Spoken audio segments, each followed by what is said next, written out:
how can I decide among those 4,000 different colleges and universities? It's not easy. And so what I want to do is to give you some information so that when you do think about studying in the United States, you at least have the information that's going to help you make a good decision. One of the problems, and this is true not just of Korea, I'm sure, but any country, all the students want to study at Harvard, or Princeton, or Yale, or Michigan, or one of 10 other institutions. But that may not always be the right choice, nor the good choice. And I'm going to tell you why that is. And it has to do with the fact that in the United States, we have 4 different kinds of colleges and universities. So I'm going to start out with the category that you're most familiar with, okay? And that will be the research university. That is, we develop systems that favor creative and independent thinking. We favor broad learning. In other words, you have to take a large variety of courses. You can't specialize till your junior or senior year. And one of the reasons is that we want everybody to be liberally educated. So from our perspective, we want people to have a broad base of knowledge. We want their education to be interactive, where they are developing skills of independent thinking, critical thinking, ability to speak, ability to write, ability to think creatively that we have. So in the United States, we categorize our colleges and universities into one of 3. There are research universities, there are comprehensive universities. You probably don't know much at all about this group.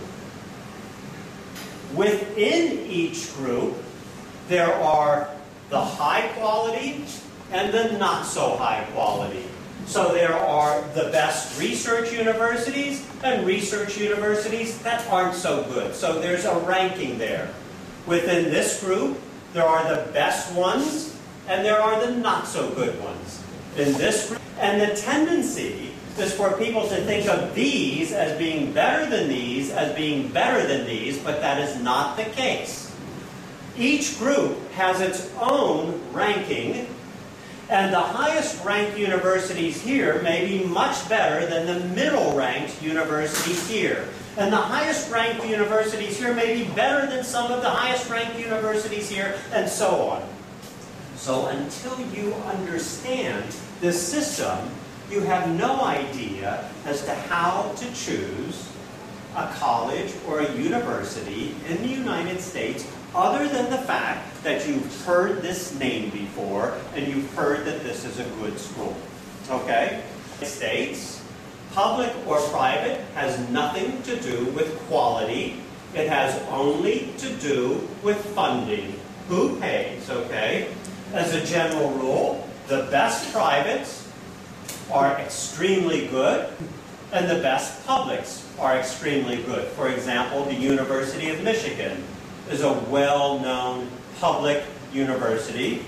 Notre Dame University, Harvard, these are all private, okay? Okay, so you have to understand, all of these things operate independently. These are the universities that you want to be considering.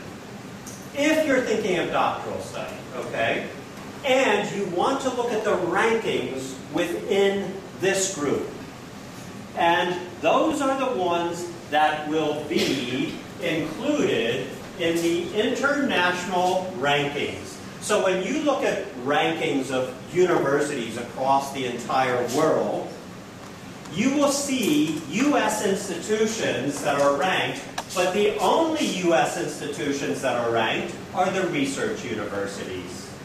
Those other two categories, comprehensive and liberal arts, are never ranked internationally because they are a different kind of college or university. It doesn't mean they're not good. Harvard and Yale and Princeton and Emory and Washington and so on, because those are the only ones. You will not see any of the comprehensive or liberal arts colleges, okay? Does that mean they're no good? No. It just means they're not included in this ranking system. So the emphasis is on doctoral training. So if you're thinking of, I'm ready for my PhD, you should be looking at this group. Their agenda is a research agenda. Their agenda is not a teaching agenda. Hence, if you're going to a college for undergraduate or master's, these are not the universities to go to. They may have the big names, but they don't focus on teaching of undergraduate and master's level students. Why? Because their resources are all focused on preparing doctoral students for their PhD. This is where the faculty spend their time. So I just want to give you this perspective. If you're thinking of doctoral education, you should be going to these places because this is what they're very good at. If you're thinking, I want to learn X, Y, and Z, and be a good thinker, and have certain kinds of skills, you may be accepted at a university like this because you already have those skills, but the university isn't going to add a lot to it, okay? But you'll get the credential or the degree that you want.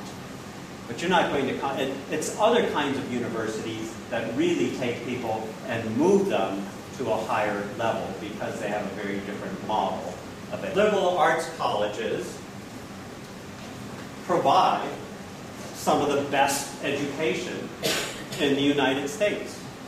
Maybe you've heard of some of these. They would be places like Amherst College. You probably haven't heard of it, have you? Oberlin College. Maybe you have, maybe you haven't. Claremont College. These are all places that in the United States we know are delivering a very... So tuition might be running about $50,000 per year, but they also give scholarships. They also give scholarships, okay? So I have to balance that out.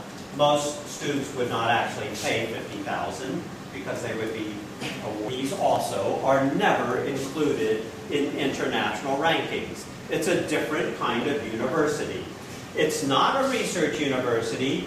It's different from a liberal arts college because, by definition, the emphasis is not just on undergraduate education, but also on master's level degrees. So research universities, the emphasis is on doctoral degrees, not master's. They're not interested in students that want a master's degree.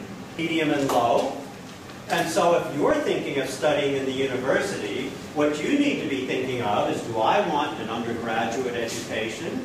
Do I want undergraduate and master's? Do I want master's level? Do I want doctoral level? And then, once you know what it is that you want, you can think in terms of which category might make the most sense. And I would never discourage anybody who wants an undergraduate education. I would never discourage them from applying to Harvard or Yale. I'm just saying you will get a different kind of education there. And if that's what you value in education, then you need to think of a different kind of college or university.